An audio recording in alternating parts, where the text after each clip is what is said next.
Hey everyone, and welcome to such a beautiful evening. Today I am standing on the gorgeous black carpet for the movie premiere 143.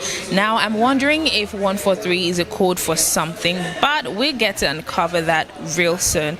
Anyway, if you are in a relationship and you feel like, oh, it's toxic, I want to leave, I don't know what to do, not to worry. Some of your faves will be here tonight and I'll be speaking to them, finding out from them what they will advise for you to do, and just stay safe. My name is TCHE with an accent Y, because it's Tiche, your nightlife host.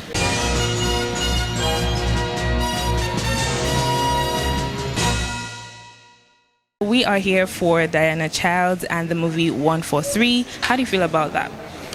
Feeling very good, man. A lot of personal friends on this project. Jblaze, Diana Childs, Brian. So I had no choice. I had to come out to support. All right. So talking about the movie 143, I saw the trailer and I feel like it's filled with so much toxicity, right? What are those traits you find in anyone and you say, you're toxic? I would think my first one is just someone who's adverse to peace. If I see that you just like to be active all the time, it's a no-no for me. So that's it.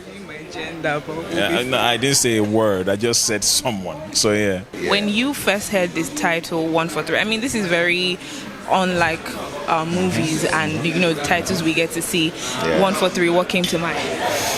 Well, I'm closer to the producer in one way, and I've seen some of the movies that I've been involved in some of the production, and I was like, oh wow, this is another one. And I was like, this title is mad. He said, I said, yes, it is very mad. So I'm just here looking out for something massive. I don't know if it's more of a CIA kind of movie or what is going on here. Are they going to be looking out for something like 24? All these movies with numbers, they're always like, oh, what's going on now? What's going to happen next? So I'm just looking out for something interesting. I just want to be entertained and all. All right, so I've seen the trailer. I don't know if you have seen the trailer, but I feel like the trailer is more around love, toxic traits, and all of that. So I'm going to be asking, what is that one toxic trait you see in a partner and you're like, okay, nah, this is red flag and I'm not interested? For me, myself, because it's objective, I can't embrace cheating. That's one thing. So for being toxic now, I cannot stay around a violent person. I cannot stay around a complainer. I cannot stay around dirty people. And I can't just embrace aggressiveness. That's just it. I'm always afraid.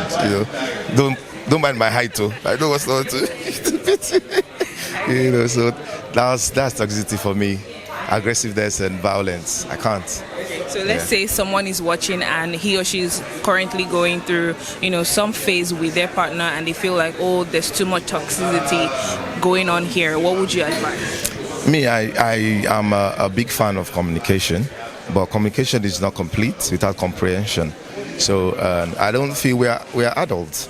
So I don't feel you keep on doing the same thing and you're saying sorry. It's a very bad one. So after you have that communication, you talk about you express your insecurities, your excess, whatever you have to talk about it. And then if it's not working, then you need to decide. More like violence. If it's not going to change, then please, or else you end up dying there. So I guess a lot of those experiences are seen in all these mixed matched, couples here. A lot of them are in such relationship for wrong reasons, So, but I just advise them to just take your time, communicate, and have fun. You directed the movie 143. When you first saw this title, what was the first thing that came to mind? Look, I'm a smart kid. I already figured out that is I love you. I probably have done that before as a young child. And now that I'm thinking about it, I'm curious as to if my parents would have, known that, or, older folks knew that, and then we're all acting smart and thinking we're the only one that understand what that means. But yeah, it basically means I love you. That is some discovery. Thank you for sharing that. So what was the angle that you while directing, you wanted to bring to the world? From reading, it's romance and drama. There's, if it's just romance, I feel like it might be boring, but putting the drama means putting some form of stakes involved and making sure that, you know, your love is going to stand the test of time. And that's what the film is about. I'm here to make sure that people connect with the right feelings at the right time and get a story that is compelling enough for them to enjoy.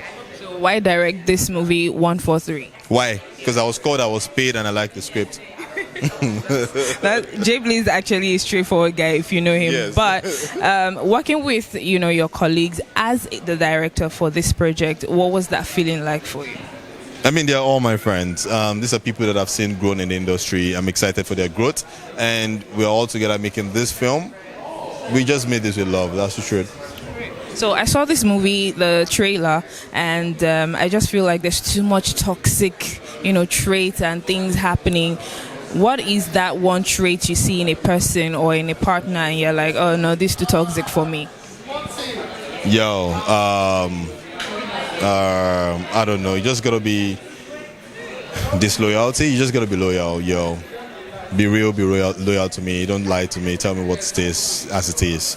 Not necessarily what happened in the film, but I mean, if it's about me, that's what it's gonna be. Just tell me the way it is. Red flags. Once a person is indecisive, for me, that's like a huge red flag. Because, I mean, why are you indecisive? Like, you should know what you want, right? At a certain age, I mean, just know what you want. You know what I mean? Sometimes I can want ice cream, but my body is saying chocolate. You want ice cream. Defined. Now, the issue is the flavor. Do you understand? So, I mean, we know that you want ice cream. But when, are you hungry? I don't know if I want beans, I want ice cream, I want pizza. Girl, get it together. What is that? Like, I hate people who are indecisive. I can't stand it. Like, with anything in life, like, because life is so short, you need to know what you need to do. Like, at this, maybe not at the spur of the moment, but like just quick, right? Another thing that would be a red flag for me would be anybody, whether you be a man or a woman, who abuses, right? Verbally, emotionally, physically. No, I don't.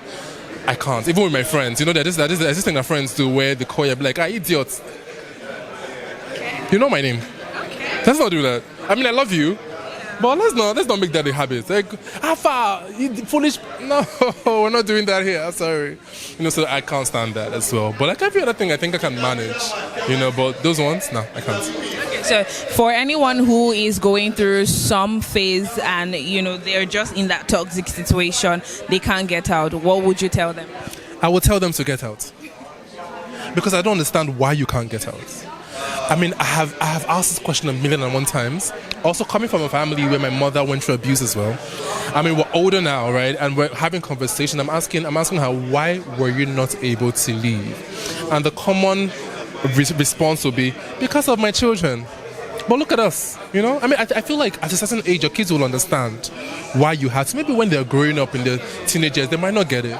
But like when they hit like 25, 26, 30, they will understand why you had to leave for your life and for your sanity, right? So my advice would be, get the hell out of there. You will explain to your kids later, you explain to your family later, what's important right now at that moment is you. You need to live and thrive, so get out. We are here for 143. I hear that 143 is a code for something. What does it mean? So I did not know this. I just assumed, you know, you hear the name of the film and you're like, maybe when you're doing the film, you see one part in the script that says 143. You now know maybe it's a number of something. So that's how I took it. And I shot the whole film. I still didn't know what 143 meant. They gave me a shirt. I still did not know what 143 meant. I was wondering, maybe it is in a scene that I'm not there, but I read the whole script. I didn't see anybody say the word like 1, 4, and 3. So, like, you know what? Maybe it's all those cryptic stuff. Because at this point, the film is done and I have moved on. So I was talking to Diana and she says, I love you. I like, how is the film I love you? I know what we shot. No, like, it also means I hate you.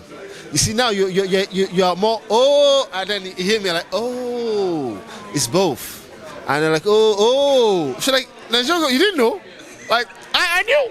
I would have known that. I would like take the entire script and read it and not know. Yeah, so apparently that's what it means.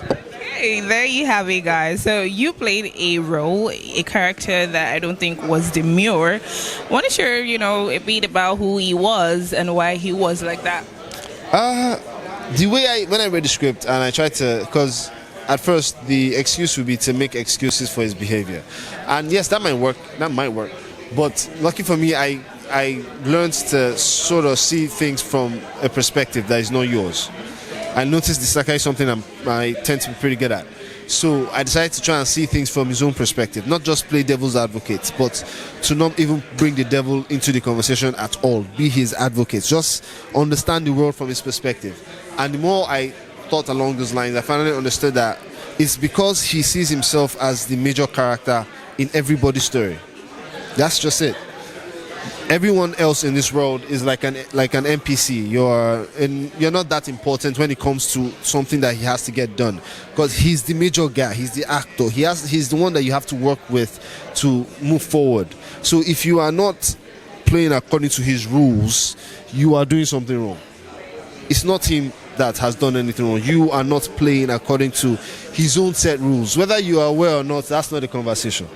You understand? You should be aware. I'm the major character. You get it? That's how he views the world. So when he does some things and then he comes back to be remorseful about it, you understand that in that moment he probably didn't even know he was doing something. But then you're like, no, now that's obviously bad. And then he's remorseful. But how could you not have known? Yet. So when I started understanding that, it became a little easier to play him. So I think easier is the worst word to use. It became a little... easier is the best word, just the worst word to use. Yeah. I feel like I need to stop this thing and just go straight. When you watch it again, or when you've not seen it, when you watch it, and if you can, because now it is a can't thing, if you can stretch your mind enough to see from his perspective, you might not hate him that much. If you can. Okay. I don't know. When I saw the trailer, I'm like, yeah, I was really mind blown by how everybody was able to grab who he was so quickly. I was very shocked. It was from the first teaser.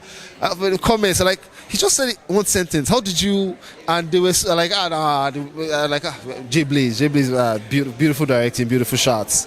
So he was able to communicate that entire character in a matter of seconds. So I'm like, if that's what you did, then I can't wait to see what you did with 1 hour. Like, if that's what no, I can't wait. So I'm excited. Is that what you're wearing? Yes. I do not want to see you dressed like this at the party. Your dress, I like it. Her husband is dead. Lucky for you, you also still standing in front of you. You were missing the party. The party is not missing me. Who is she? I can see why you like him, but you seem like trouble. If never seeing me again will make you feel any better, then fine. You seem like one. No kids. No kids in 12 years. If you cannot be a mother, the least you can do is be a wife. You know, from the look in movie premiere 143. I hear that it's a code for something. Do you have an idea what it means?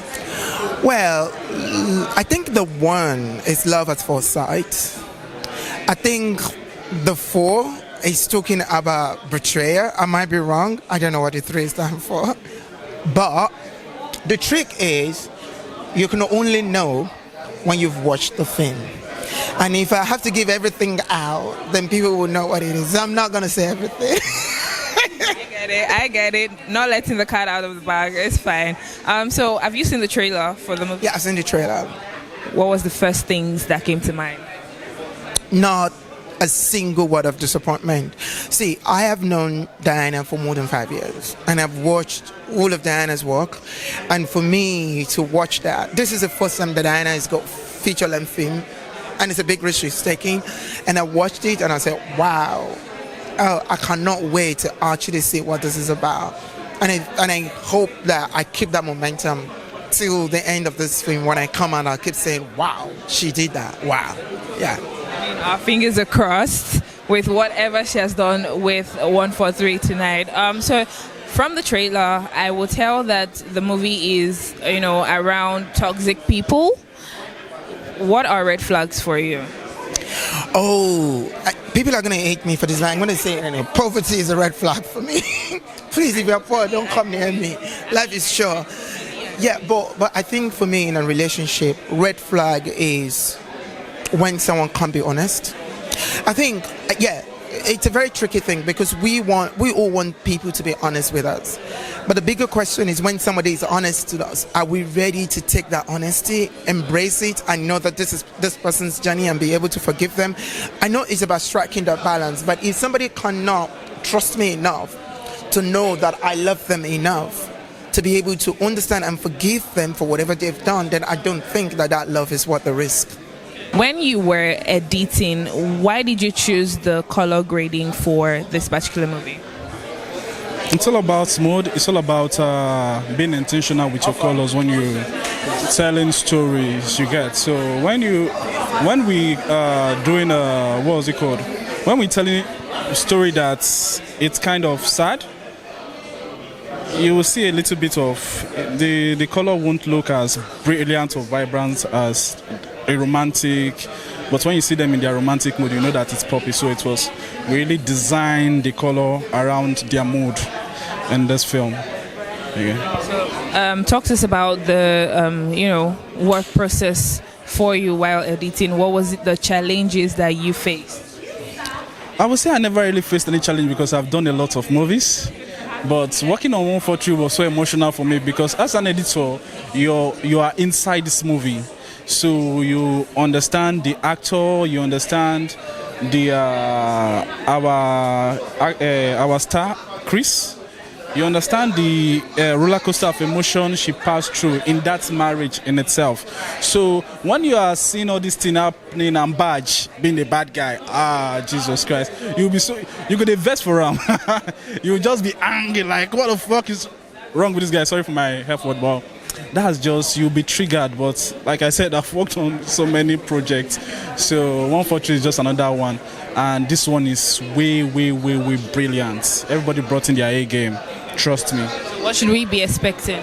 I'll be expecting thrills, be expecting drama, be expecting love. And for those of you that like crying in the cinema, cry. So when you come to the cinema, like I said, you are going to get your ROI back. That's return of investment for your money.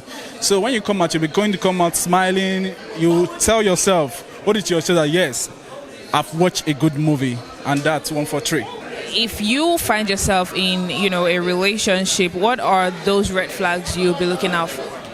Red flags. Ooh. So the 25-year-old me would have said if it cheats. But then again, I'll look out for how he handles conflicts, his emotional maturity.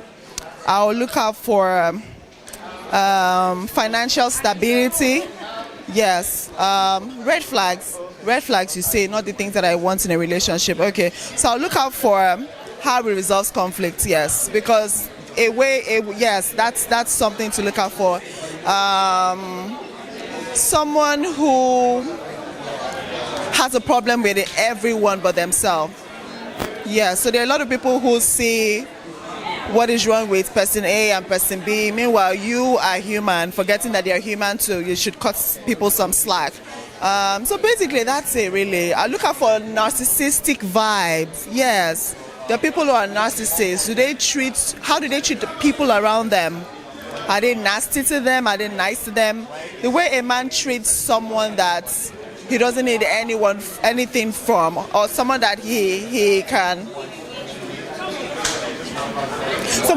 help financially, someone that he doesn't need anything from, the way he treats the person would say a lot about how they will treat you. Yes. So that narcissistic vibes, how he handles conflicts, and basically that's what I would look out for, really. Those are red flags that I would look out for.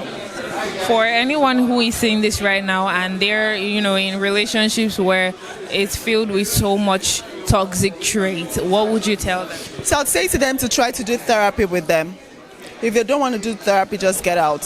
I would not say get out, because sometimes it would take it would take someone sitting down to listen to a therapist, not just you, because you can't do the work. You're in the relationship with them. You probably will be biased. You'll be trying to do everything to favor you, but see someone who is not you or your partner or their family members, someone whose job it is to see what can be worked on in the relationship. Do therapy, see if it works. You can still do therapy, so it's both ways. After doing therapy, you either decide that, we have some things to work on, we can still work on reviving this relationship, or you realize that, man, this is not going to work in the long run. So do therapy. That's what I always say. Try to do therapy. If they're not willing to do therapy, get out. they are not going to change. Trust me, human beings don't change. Even if you were to sit in front of therapists and they tell you this has to go, you would not change automatically. It's going to take a long time because you've gone through all of these things that made you who you are today. So yeah, do therapy. Ultimately, that's it. Where in this movie, who did you play? So let's just say I play one of those characters that, you know, you always want to have them around you, you know. They're a mix of trouble and excitement, you know. They're a mix of your voice of reason and just naughtiness, you know. But it's just that friend that you would always want to have around you, that vibe of the party, that, you know, that ball of excitement and energy, yeah, pretty much. I got scared a bit there when you almost, you know, said what you said and then you were smiling. Right. I was like, okay. I'll just give you a teaser just to get you prepared. Okay, so 143. Yeah. I hear it's a code for something. What does it mean? It means I love you. That's what it means. He just said that to me, guys. Did you hear it? Well, yeah, she caught it. Okay, so there's so much toxic traits and things happening around this particular movie. I would like to know from you, what are those things you see in a partner and you're like, red flag, I can't deal? I mean, being with a controlling partner, yeah, is a red flag, you know. One of the important things about love is you need to love someone enough to let them be who they are, to give them the opportunity to express themselves in the best way they can, you know. And also, yeah, I mean, do not hit your partner. That is a big no, you know. Don't yell at your partner, don't hit your partner, and just love them in the way that they understand. Don't imprison them in your marriage or in your relationship, you know. Yeah, just allow your partner fly, man. Pretty much. For everyone who is seeing this right now and they're currently in a relationship where there's so many red flags, but the red flags are blinding their eyes, they can't see, what are you telling them? Run, run. There's nothing I can tell you, man. I'm not giving you any advice. Me, say by the fire advice. Run, pick risk, come on your shoe and run. Pretty much, to be honest. Don't stay in any toxic relationship, yeah. What is the inspiration behind the story? Oh my God, this question. The inspiration is just to, you know, I want to get a conversation started. I just wanted to try out, you know, a different dynamic to love, you know, when, you know, so this dynamic we see it, but mostly from the man's point of view. So I just wanted to, you know, challenge people's thought process, just get a conversation started. And it's a story I saw kind of similar years ago when I was much younger. So yeah, I've always wanted to tell something similar. Any expectations? What should people expect from the movie? Well, people should expect to like challenge, you know, to question their morals a little bit, because you find yourself like supporting something that you're thinking, should I really be rooting for this? So yeah, so that's that. They should definitely expect themselves to be a little bit like, I'm not sure about this one. But yeah. You acted in the movie 143. I did. I've been asking literally everyone, what do you think 143 is? So apparently I found out on set that 143 is like a code for I love you. Okay. I'm still looking for the explanation for it because it still does not make sense. But apparently it means I love you. It's a story of pretty much love. That's what it is. Okay. It's love and following your heart. I actually like that I asked this question. Which guys? You guys. Well, yeah. Telling me I love you. We do. I mean, and you're here for us, so... Okay, so who did you play in the movie 143? So I don't want to give away the plot, but I'm one of the guys. I'm one of the guys. Like I told them, the story is not really about me. I'm just a piece in the story. But I'm one of the friends that the lead character encounters at some point in the story. Okay, so fingers crossed. I'm looking forward to seeing who you actually are in that movie. So there's this question I've been asking: what are red flags for you? Red flags. If you're not a kind person. If you're not a kind person, that's a red flag for me. Because when I mean a kind person is nice to everybody around. They don't look at the status of a person before they're kind. They're just kind to. They could be kind to a beggar. That's what I'm looking forward to. All right. That's what I'm looking forward to. Anyone who is currently experiencing some traits that are toxic, what would you tell them? End of the day, you know what's good for you. You know, you decide what behaviors you accept. You decide your boundaries. So it's up to you. I don't put my mouth in people's mouth. I don't put my mouth in anybody's mouth. You decide what you can take. You decide what is enough for you. I decide mine, but I can't be in a toxic relationship because me, I'm not a toxic person. So I just can't. It's not my vibe. So. All right, guys. My name is Tomo Adebule. So keep it locked on AFOREVO TV because I said so. That's what's up.